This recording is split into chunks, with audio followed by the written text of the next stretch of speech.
different team of that period. Joining me is Tony. Had a lofty goal in 1980 when he watched Team USA win the gold medal at Lake Placid. And it's a pretty lofty goal when you're not necessarily from a hotbed of hockey. Down your hometown is don't let me mess it up now here on national television.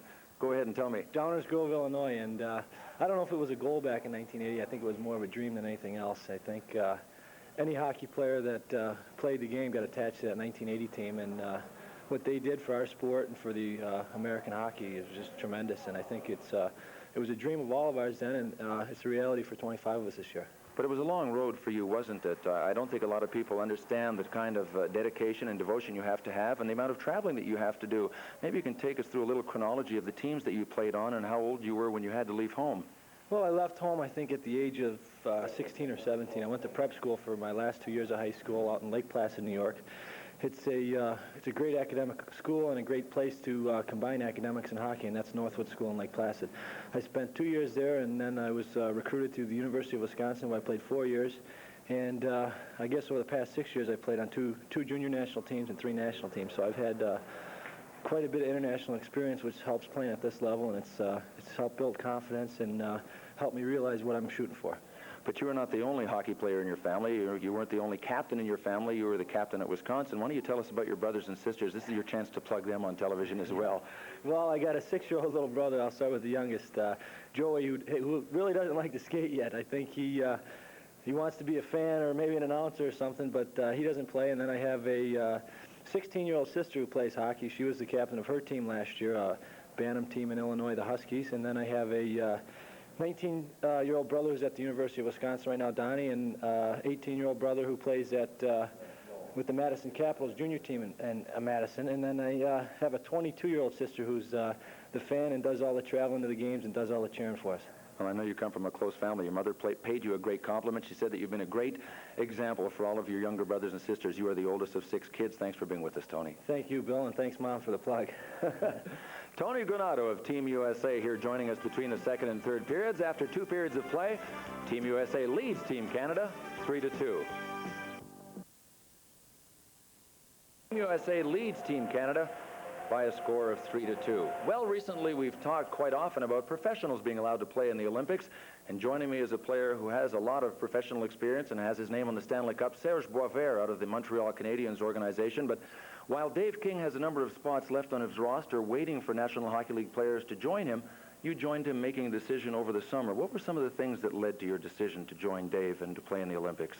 Well, first of all, I think the Olympics is going to be in Canada this year. I think it was a big decision. And second thing, I think to play in the Olympics and represent your country, I think is a big thing. Well, you've had a chance to taste the Olympic competition now, winning the Izvestia in Moscow, and you played in the American League. You also played in the NHL. Can you give us a comparison between the 2 different styles? How does international play differ from pro play in North America? Well, I think international, I think the first thing is a big ice surface, bigger, and they skate more around. Instead to like in National Hockey League, they play more corridor, on the side and the boards. I think that's a big difference. Does that play into your style? Team Canada has a pretty good skating team, as does Team USA. You would think that larger rink might be suitable for both of your styles. Oh, definitely. I think it's going to be good for both things. Look at USA tonight. They're looking very good. They're skating well. And then our team, we're looking very good, but we're still 3-2 for them. Yeah. I'm sure there were a lot of unanswered questions. There still are unanswered questions for your team, but going to Moscow and winning the Izvestia tournament is probably the best thing that could happen for your team. Would you not think, confidence-wise, being able to bring that home, knowing that you can beat the best in the world, even if you have to rely heavily on a guy like Sean Burke to do it? Well, I think, yeah, you have to give credit to the both goalie, Andy Moog and Sean Burke. I think they were playing very well in Izvestia there. And you have to give credit to a foreign defenseman. I think we were playing pretty good over there. And especially when we beat the Soviet there 3-2, I think everybody was playing well, and that's the reason we won over there. Will there be any pressure playing at home in Calgary, or do you look at it simply as a complete advantage for Team Canada to be able to play in Calgary the way Team USA did in 1980 in Lake Placid? Well, I think the defense is going to be behind us, and they're going to cheer for us, and I think we're going to be ready for that. I don't know, get ready for the competition. Well, best of luck with it. You proved that you can beat the best in the world at the Izvestia Cup, and a lot of people in Canada are waiting for you to do it again up in Canada. Serge Boisvert of Team Canada. We're here at the Met Center in Bloomington, Minnesota. Between the second and third period, Team USA leads Team Canada by a score of 3-2. We'll be back after this. Why transfer your IRAs to Schwab? Ask a Schwab customer. I help people find ways to keep more money for themselves. With a Schwab IRA, you pay no fees. A transfer to Schwab is a smart move. I transferred my bank IRA to Schwab because I didn't want to get locked into just one type of investment. Now my IRA monies go into CDs, mutual funds, stocks, you name it. Market changes, I could switch to another investment with just one single phone call. I used to have a number of IRAs, all in different places, and it was a... They scored 2 goals in that second period to go ahead of Team Canada by a score of 3-2. For most of that period, we thought we might not have any highlights for you, and then we thought, well, it might be the Andy Moog highlight package with Team USA out shooting Team Canada by a sizable margin and also taking a real physical advantage out there, which turned out to be some goals. And perhaps Dave Peterson's prediction about Team Canada really holding ground and doing well for the first half of the game, followed by Team USA taking away from them, is really going to happen. At any rate, it was a big play by Steve Leach halfway through the second period that set up a goal scored by Lane McDonald. Watch Leach move through the neutral zone. You can tell that he's had a lot of hockey experience. The youngster out of University of New Hampshire blows around Zarley Zalapsky, which was his first great play. And now while Zalapsky is trying to hook him, you could see Leach had a hold of Zalapsky's stick. That didn't stop Leach from one-handing the puck out to Lane McDonald, and that tied the score at 2. And it wasn't long after that that Kevin Stevens put Team USA ahead. Clark Donatelli moved it in on the left side, back to Stevens, and I'm glad Serge Boisvert has left because that is him, number 12 for Team Canada, that was unable to stop Kevin Stevens. Stevens put Team USA ahead by a score of 3-2, and that's where we stand right now. 20 minutes to go here at the Met Center, and Al Michaels is standing by with the scoring summary from the second period. Al? All right, Bill, in the second period, very much dominated by the United States, certainly in this department, shots on goal. As you can see, in the second period alone, it was the United States with 18, and Team Canada with a total of 5, and thus the United States with better than a 2-1 advantage in that department. And the scoring summary now at 13:58. The goal by Lane McDonald from Leach and from his college teammate Fusco, that tied the game. And then shortly thereafter, less than 2 minutes later, it was Stevens following up, getting his own rebound. Donatelli and Okerlund getting credit for the assists. And the United States on top by a score of 3-2. And tonight's game is being brought to you by CertainTeed, manufacturer of America's quality fiberglass insulation. By Northwest Airlines. We fly to over 200 cities in 20 countries on 3 continents. And by Sure Antiperspirant. Just because your shirt is dry doesn't mean you smell good. Get Sure Antiperspirant and be just as sure about your odor as you are about wetness.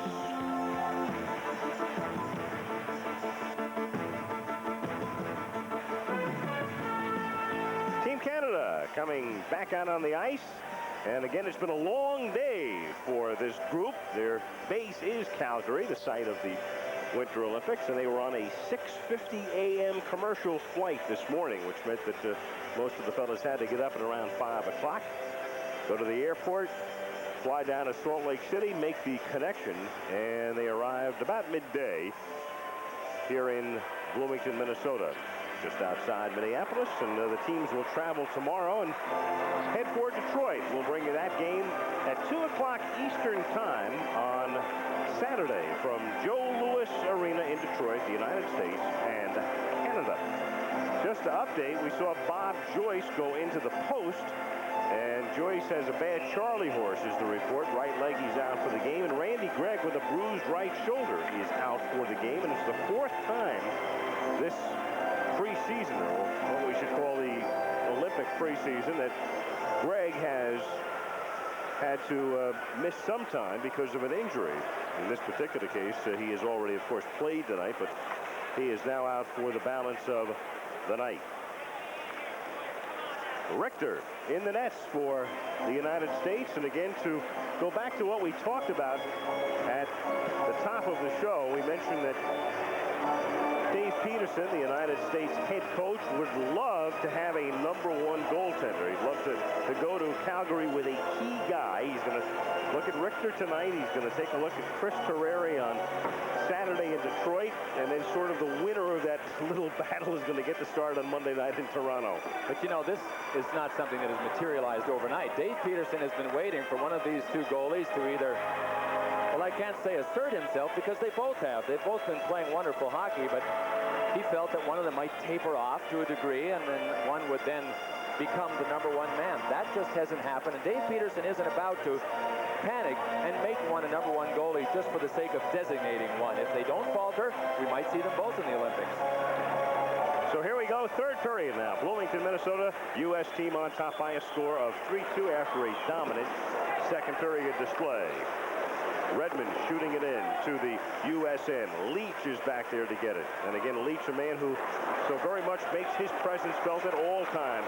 Millen's shot saved by Moog. You know what really impresses me about Leach, watching him for the first time in live action tonight, Bill, is the fact he's an offensive defenseman. He can do so much for you offensively, but also when he has to play almost that stay-at-home role, he seems to be involved in the action in that area as well.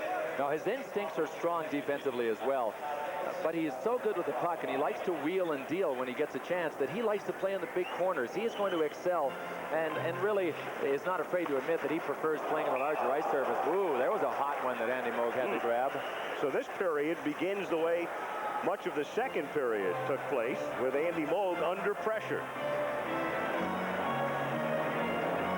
It was actually Corey Millen that won the face-off with his skate. And he knew where his shooter was positioned, just back to his left. Tough enough to pick those up when you're unscreened. First minute of play, third period, U.S. on top by a score of 3-2. This is Bradley taking the puck in, and the shot with no angle at all from the stick of Carpet.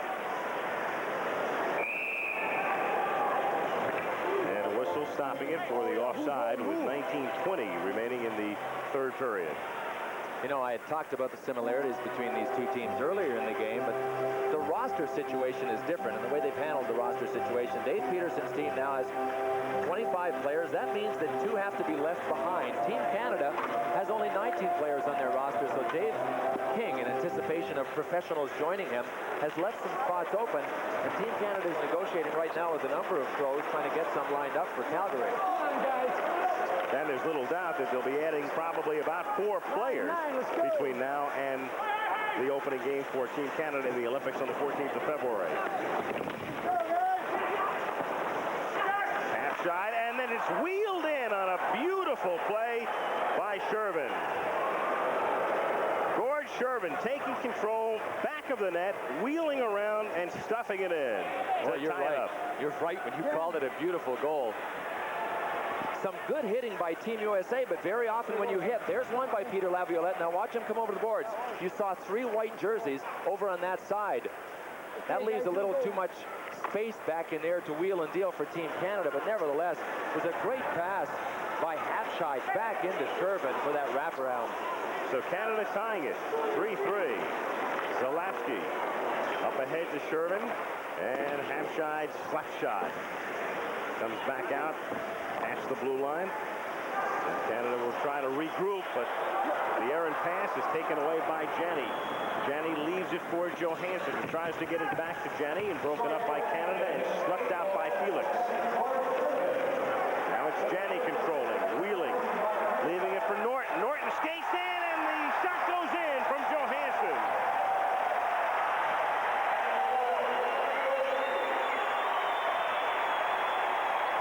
Jim Johansson from Norton, who was out in front, put it on his stick, and the U.S.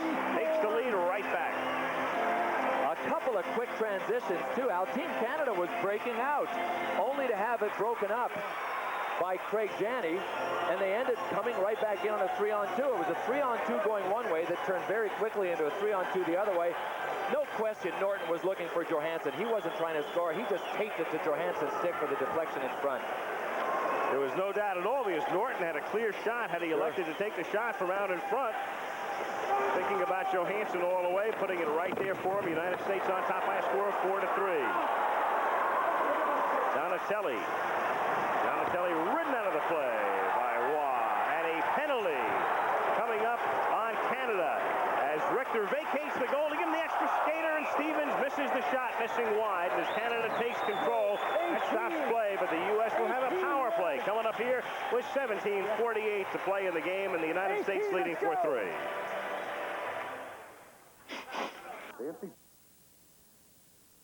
Appropriate site. The cop right there with Claude Villegray. Well, maybe one of them was modeling a new helmet. Or maybe the police officer was modeling a new hockey helmet. Just to make sure he stays in the box for the 2 minutes. So he's off for interference. U.S. with the power play as Villegray into Minn.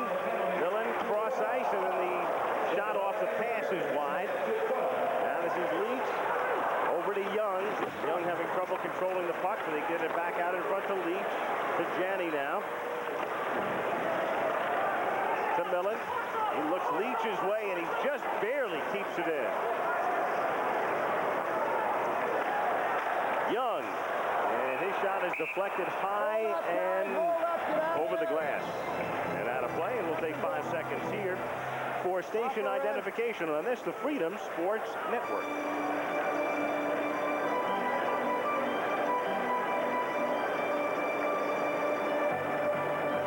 Shervin tied the game for Canada at the 1:03 mark, but then 38 seconds later, it was Jim Johansson for the United States, putting the U.S. back up on top by a score of 4-3. And what's been a very competitive and highly entertaining game tonight at the Met Center in Bloomington, Minnesota. 17:10 to play. U.S. still with a man advantage for the next 1 minute and 18 seconds. Janney tries to work it in front. And again, it's centered, and Millen's shot is wide. This is Minn. In deep, works it back out to Young at the point. And it's Granato who can't get his stick on it, and very able to clear it for Canada. But losing control of it, taken off his stick by Leach. He goes to Janney, who tries to get it back to Leach, but can't. But it's Granato with a centering pass. Nobody is there, and Canada takes the pressure off.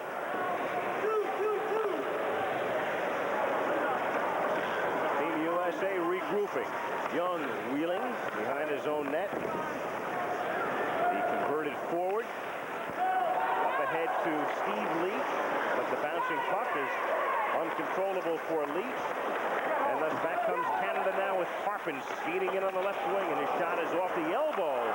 And then goes in off the deflection as number 10, Gord Shervin, scores again on the rebound. So Team Canada shorthanded with still 18 seconds remaining in Vilgray's penalty, able to pressure and score to tie it. Just a little late covering up, too. I think the first shot that Carpin took off the wing, went off the outside of the post right there. Thought I could hear a little bit of a tink, but Carpin made a great play to get his own rebound. That was a pass that ended up out front that Gord Shervin was able to get a stick on it. You got to think at this point that pass by Carpin surprised everybody. Nobody made a move to cover Shervin. Nobody thought he was in a real dangerous spot. So a shorthanded goal for Team Canada, ties it in 4-4 with 16 minutes. Still 10 seconds remaining in the U.S. power play. But the Canadians will effectively kill that off as they clear it down the ice. And Vilgrave vacates the box, and the teams are now skating at equal strength. Norton tries to work it out of his own end. Now it's Donatelli. And he leaves it for Norton. He works it up ahead to McDonald. Brown tries to work it in, and Canada sends it right back, but this will be an icing call as Brown gets there behind the U.S. goal. Face-off will be in the Canada end when we come back. 15:20 to go in the third period. Back after this message.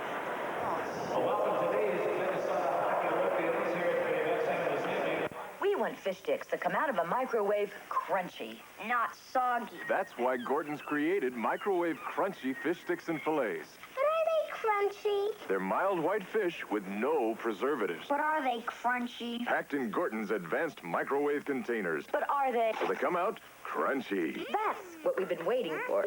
Gordon's microwave crunchy or regular crunchy. For fish the way you want it.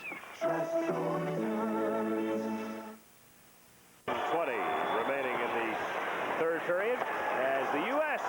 pressures, and it's Andy Moog able to get a part of it, and Team Canada comes back the other way. In deep, Aubert, and it's Richter who covers up in front, creating the faceoff.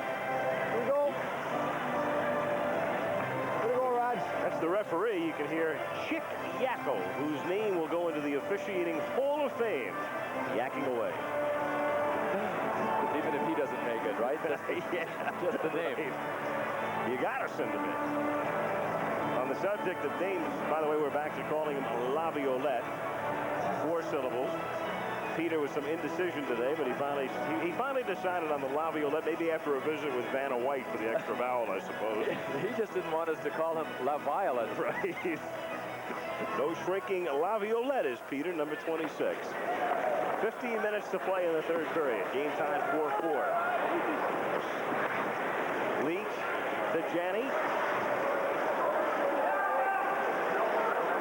And Yoni able to begin to work it out for Team Canada. Dumped into the U.S. end. Where Steve Leach comes up with a puck. And Janney unable to control it at center ice. Come on, guys, come on. Ball comes out. He leaves it for Redmond. U.S. keeping it in at the point as Gosselin shoots it in around the board. Canada tries to clear. They're able to get it back out to center ice, with the U.S. in possession of the puck. Gosselin. He drops it into the corner as the Americans send out a new line. Jones coming out with Johansson and Snuggerud. Ronnie comes in deep. Pressured by Brown, and it's Norton who comes up with a puck for the United States. And back comes Jones. His slap shot is wide. Yaremchuk tried to clear it out and can't. Brown keeps it in. Yaremchuk deflects, but Brown has possession for the moment, taken away now by Ronnie. Yaremchuk scrapping. Shot comes in, and it's a glove save by Richter.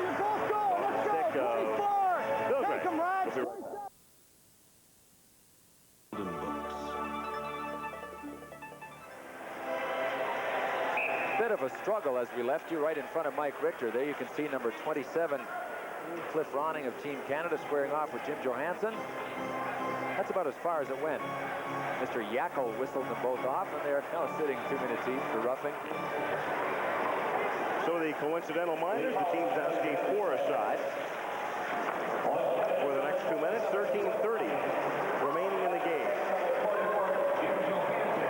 Donatelli comes in deep. Let's go! Donatelli strapping with Yoni. Canada now is Schreiber. Schreiber and Donatelli along the far boards. Bradley can't get the loose puck, and then Stevens' shot is saved by Moe. The deflection comes out to Schreiber. He skates all the way in, and then Richter covers up after Schreiber gets taken out of the play. And we've got a whistle with 13:03 remaining in the third. Boy, Mike Richter's not taking any chances. The last couple of times the puck has been near him, he has smothered it. Pretty good defensive play here, but it's pretty tough to beat 2 of them when you're coming down all by yourself. That's what Wally Schreiber tried to do against the 2 Team USA defenders. And there's the number you can call to help support USA Hockey, and for contributions of more than $25, a beautiful official U.S. hockey team Olympic pin. Calgary 88 will come your way. 800-253-4000. To pledge your support for USA Hockey, the Amateur Hockey Association of the United States. Dave Peterson at the helm of the U.S. Olympic team in 1988. Peterson, an assistant under Lou Vero at Sarajevo in '84. And, of course, the connection continues with U.S. Olympic hockey here in Minnesota, because this game tonight being played at the home of the North Stars, coached by Herb Brooks. Shot comes in from Waugh, and it comes back his way. And penalty coming up on the United States, so Canada able to get the extra skater out there. And as the U.S. takes possession, it will be Scott Young who will be going off, and Canada will have a power play when we come back after this message.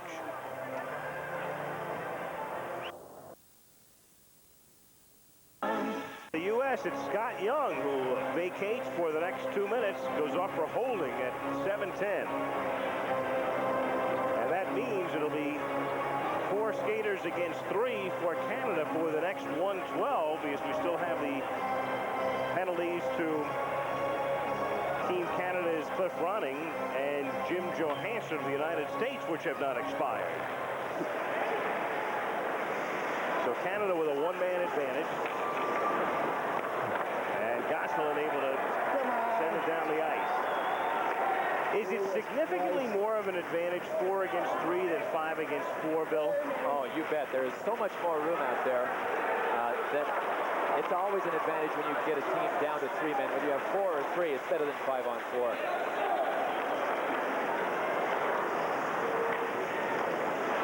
This is Yoni. And Yoni has it poked away by who else? Brian Leach. Leach out there with Norton and McDonald. And the play whistled dead, offside pass, and so we'll have a face-off coming up with 31 seconds left in the... Before you got control of the puck, you were off. Coincidental penalties, and 1:19 Relax. left in the U.S. penalty to Young. Here, Chick Yackel telling Serge Boisvert to relax. That's a pretty interesting command when you're in a 4-4 hockey game with 12:09 to go.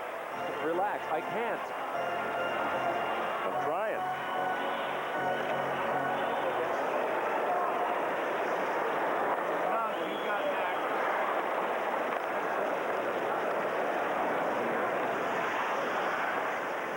Canada with that 1-man advantage as Zalewski's shot, a save by Richter. He dropped it, then covers up.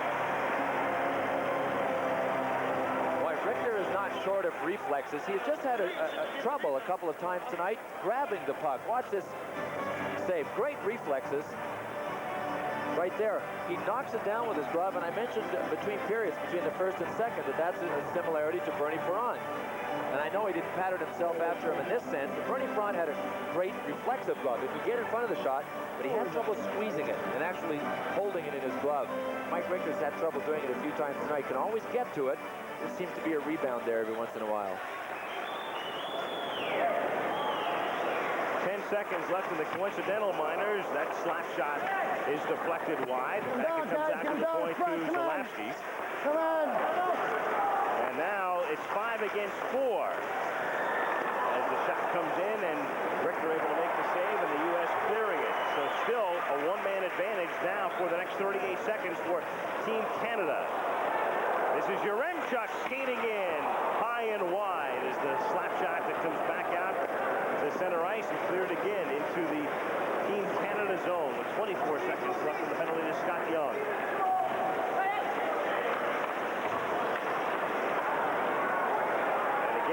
Able to break it up with 15 seconds remaining in the Canada power play.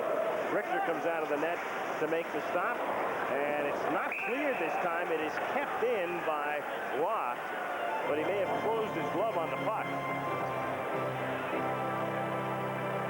There's one of Dave King's offensive defensemen, Serge Roy. And if there's one thing Dave King would like, it's to have another player like Randy Gregg. He has enough players like Serge Roy, including Craig Redmond back there. But a good defensive defenseman, especially on the big ice surface in Calgary. But 7 Islands, Quebec.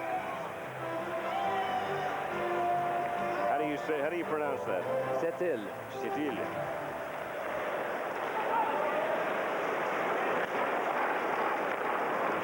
And the power play is over. As Young comes out of the penalty box, and Andy Moe loves it after the collision and the bumping and the ensuing little scuffle that takes place here. So these two teams getting reacquainted. They haven't seen each other in about a month and a half. If there's anything in hockey that resembles jousting and two people coming at each other full speed, it's when the goalie comes straight out. Tony Granato's trying to get around Serge Roy. That bad a pile up for Tony Granato. After all, Serge Roy took the worst of that.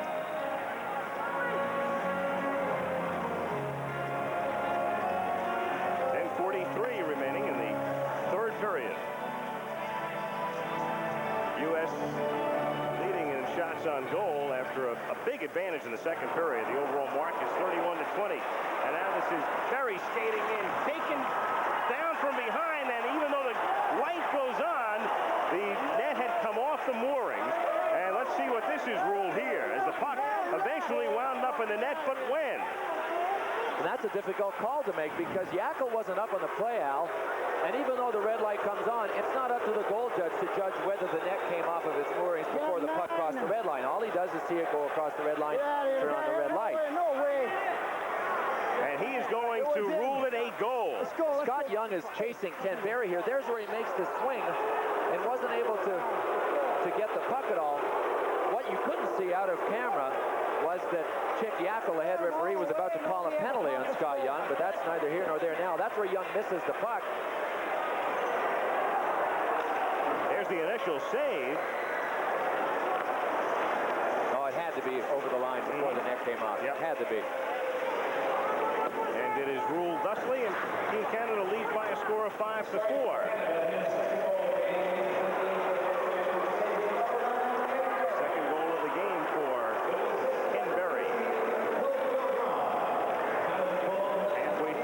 Period. And there is no provision for overtime in games of this sort as Richter makes the save, and we have 10:02 remaining in the third period. Canada leading by a score of 5-4. Face-off in the U.S. end with 10 minutes to play in the third period, and the shot goes in as Team Canada takes a 6-4 lead. Ronning, number 27. Shortly after the face-off, just 4 seconds after the face-off, in fact, and Canada on top by 2. And it all starts with a face-off, and by the time it gets to Ronning, nobody is with him. Ronning wins his own draw over to his winger. It comes back to the point. Not many people defending in front of Mike Richter, but a great offensive play by Ronning. He stopped it, noticed that Richter was going down, and had the presence of mind to continue and get it up over him. And that gives Canada a 2-goal lead, 6-4 here with 9:45 to go. Gosselin shooting it into the Team Canada end. The Canadians on top now by 2. Coming in is Ronning. He's taken out of the play by Leach. Come on. And a whistle for a face-off with 9:30 now remaining in the game. Cliff Ronning, who played the St. Louis Blues organization on and off, and he is the smallest forward that Dave King has, wearing number 27. And he's a valuable offensive player. He's not an excellent defensive player. Here's Ken Berry's goal, the one that was disputed by Team USA, but to no avail. There was the 5th goal. It's a Major League pileup right there, but you can see that everybody, including the puck, was in the net before the net was jammed off its moorings. As long as Cliff Ronning is scoring for Dave King, he is going to help that hockey team, but that's something that number 27 for Canada has to do, is score to be valuable to Dave King's team. 6-4. Canada on top. McDonald comes in, waits for a little bit of help, and as he does, he has the puck taken away, and back it comes to center ice.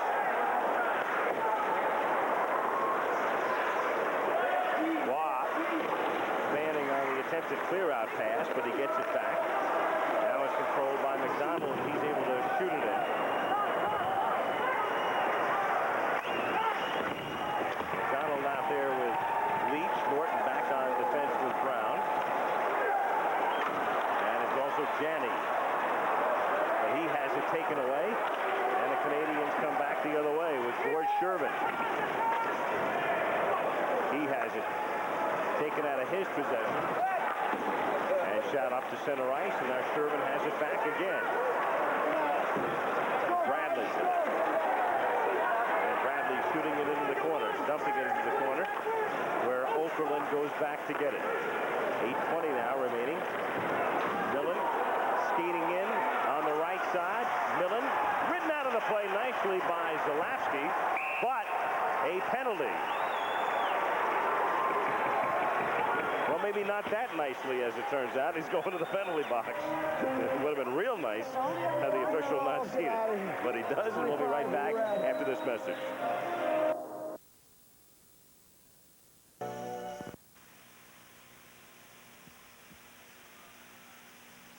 Pay the price eventually. Boy, what a great shot. That was Zarley Zalapsky that rode him off the play. Once you're able to turn a player's shoulder, become very vulnerable.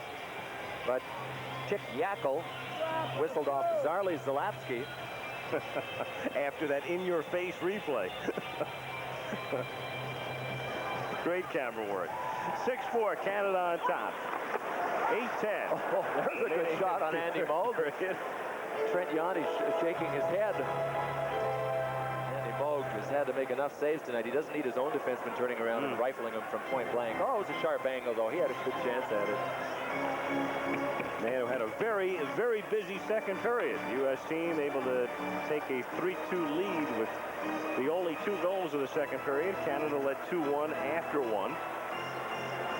But the Canadians dominating here in the third period and on top by a score of 6-4. Icing is waved off as Richter is there to leave it for Young. Millen now. Has to wheel in his own end, and a bad pass, and a backhander and a save by Richter. And boy, was the Americans lucky there as Boisvert had a clear path in on Richter.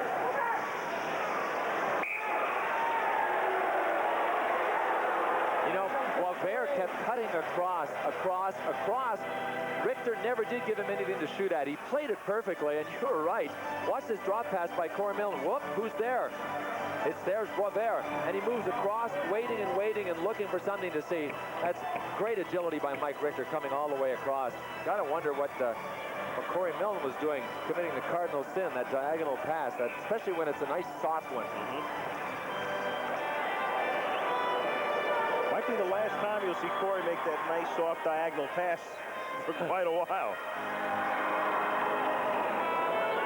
As far as Millen's concerned, the only saving grace is better it should happen here than Calgary. You got that right. Plus Richter bailed him out, so no harm done. Right. Might as well have a lesson early before you get up to Calgary.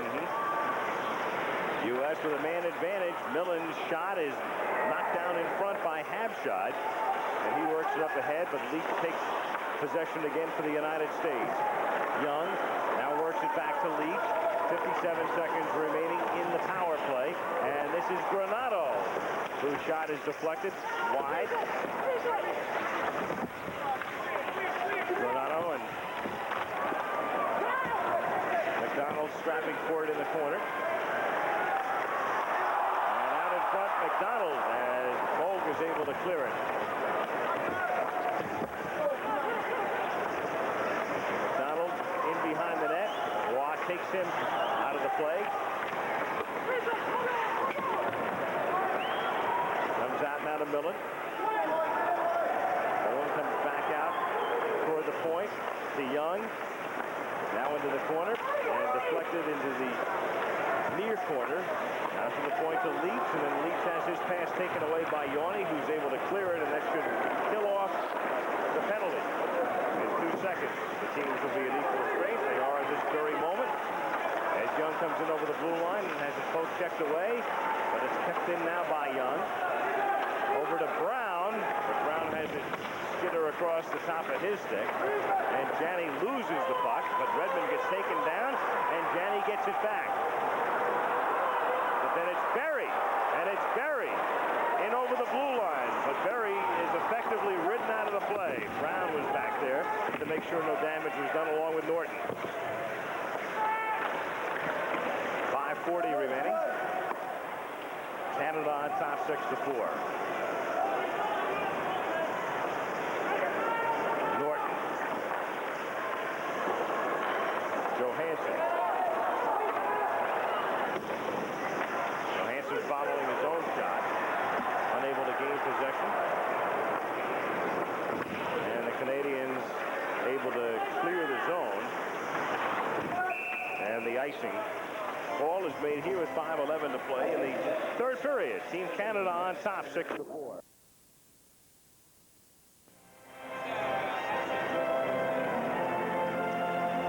Team Canada on top, 5:10 to play in the game here at the Met Center in Bloomington, Minnesota. Basically, what do you think Dave Peterson will come away thinking tonight, Bill? Well, I think he's just going to use this as a learning process to find out how his specialty teams can play against better competition, and also to find out how his team plays defensively. And I think some of his worst suspicions have been confirmed, that Team USA hasn't had a chance to learn good team defense because they've maintained possession of the puck in just about every game that they've played of late. So that's what he's going to have to work on between now and Calgary's team defense. Donatelli saved by Andy Moog. And of course, that's one of the things that this game doesn't really reveal that. He's known that all along. He talked about that when we visited with him today.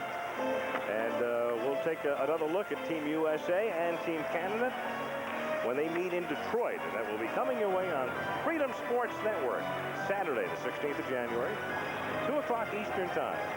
I can tell you one thing about Dave Peterson and Art Berglund, who is the general manager of Team USA. They're certainly committed to their program. You know, they made the decision long ago not to go with any pros, and they feel that if they show loyalty to the players, that the players will show loyalty back to the program. And that's one of the other reasons they didn't go to the Izvestia Cup. They wanted to actually showcase their Olympic hockey program around the United States, and I think they did that in a very fine fashion. They're very committed to the young guys that are playing for Team USA. Dave Peterson, retired school teacher, longtime high school hockey coach, 57 years old. This is his home area.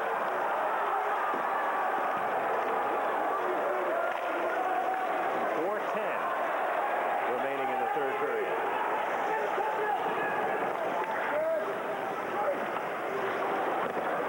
Millen leaves it for Okerlund. And he shoots it into the corner. Young chases it down. Can't get his centering pass away. As Roy breaks up the play for the moment. Now out in front, and the save made by Moog. Off the shot from the slot.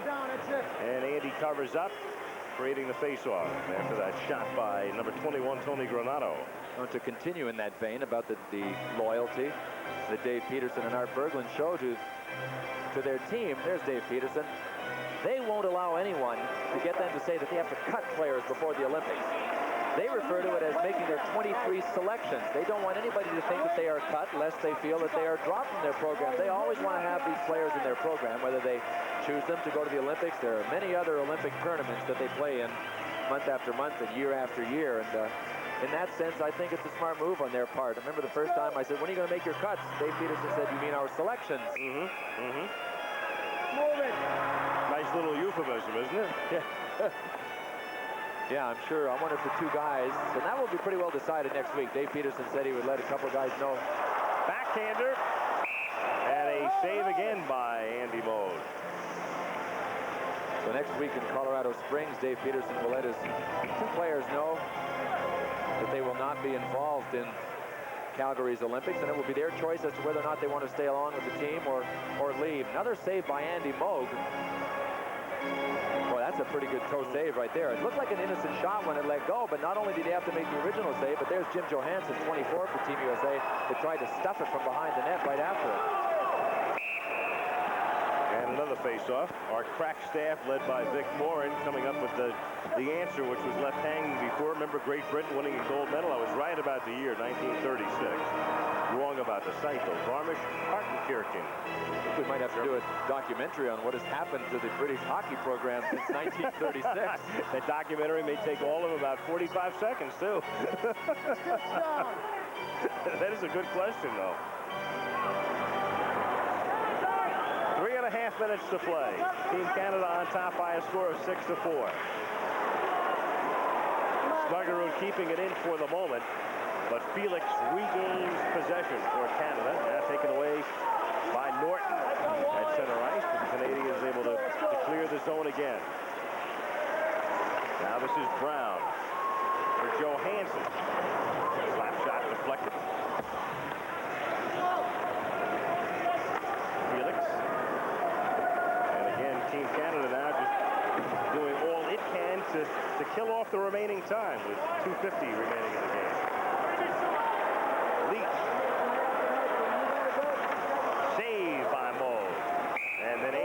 is up. Come on, guys, get out of there. Let's go. Relax. And Leach begins to get into it with Trent Yawney. You know, both goalies, I think, have shown a respect for the other team's speed and ability to get in there and forecheck. Both Richter and Moog on many occasions have made the save and covered up rather than try and dish it off. Leach gets great wood on this shot and gets it right into the midsection of Andy Moog. Moog's had 8 or 10 hit him that he hasn't been able to control. They just hit him in weird places tonight. You can see that Leach continued. Both of these teams, very strong skating, strong forechecking teams, but it's easier in this smaller rink than it will be in the big rink in Calgary. Our Kmart player of the game is number 10, Gord Shervin for Team Canada. Pair of goals tonight, plus 1 assist. And for the United States, it's the man himself, the captain, Brian Leach. Could have gone with several on the Team Canada side tonight. There's possibilities. Barry scoring twice.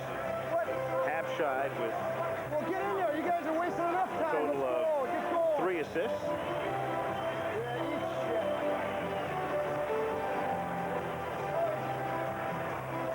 Face off in front of Andy Moog with 2:40 remaining in the game here at Bloomington, Minnesota, before a crowd of a little bit more than 11,000 at Met Center. Ronning off the glove of Richter. McDonald now. Shot into the Team Canada end.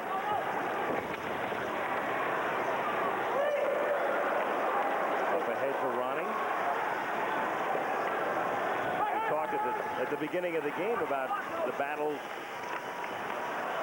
for the #1 spot as the Team USA goaltender. If you're Richter, what are you thinking after a game like tonight, Bill? Well, he let 6 get by him. He wasn't able to control a couple of rebounds.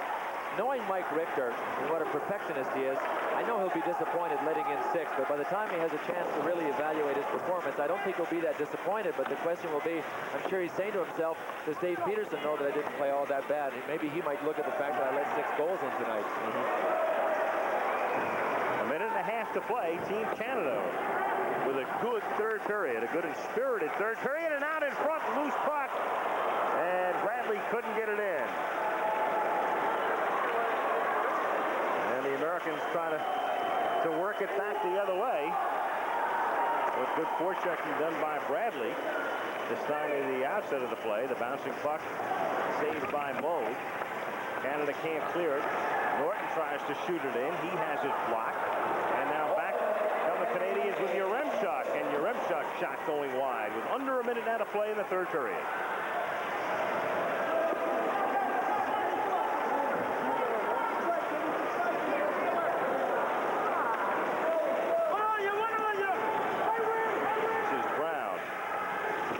To Janney. To Snuggerud, and Andy Moog making the save with 34 seconds now remaining in the game. The United States has not lost a game since the middle of December when they were defeated by the Soviet Selects in a game at Cincinnati. That was the second game of that series. Final score was 6-4. They won or tied every other game during that series, and they picked up 3 wins since the turn of the new year, and now they are 10-0-1 in their last 11, but about to be summarily defeated by Team Canada here with 34 seconds remaining. You might have seen Ben Smith, who is one of Dave Peterson's assistants here, the other one being Jack Blatherwick, call a timeout. So Andy Moog will obviously take advantage of it to get over for some last-minute instructions from Dave King as well. Take a look at this team breakdown now. Canadians in terms of pounds and height in the United States about even, but quite a disparity there in terms of age, and that relates to experience as well. You know, most of Canada's weight is on defense. I had mentioned earlier that the forwards average 177 pounds. The defensemen average closer to 194, so that's where you end up with a 186-pound blend. But speed is going to be the trademark of both of these teams. And as you mentioned, Team Canada definitely has more experience age-wise, and that's something that's it's pretty important. But Dave Peterson said today, I know this hockey team will perform well. Whether we win a medal or not, I have no idea. But I know we will perform well. Why? Because we have risen to every occasion, and he's very confident that his team will play to its potential, whatever that may be. 6-4, Canada on top in the waning moments of this one. 34 seconds remaining at the Met Center in Bloomington.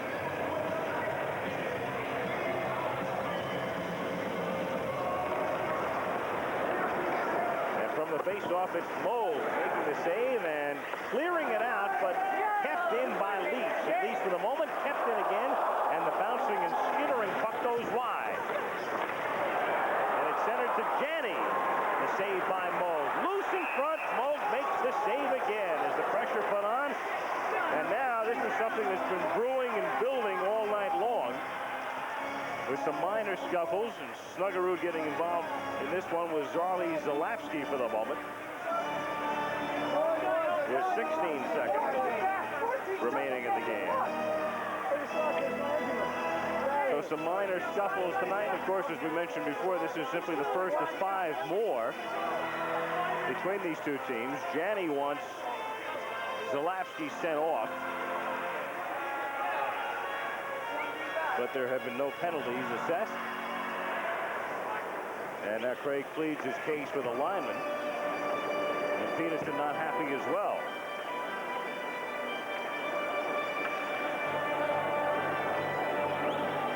16 seconds. Dave King, Team Canada's head coach again in 1988, as was the case in 1984 when Team Canada wound up in 4th place. So no penalties assessed after the little scuffle. And the face-off in the neutral zone. Meanwhile, the USA tonight has outshot Team Canada 41-26, but 6 of the 26 have gone in for Team Canada, and only 4 of the 41 for Team USA.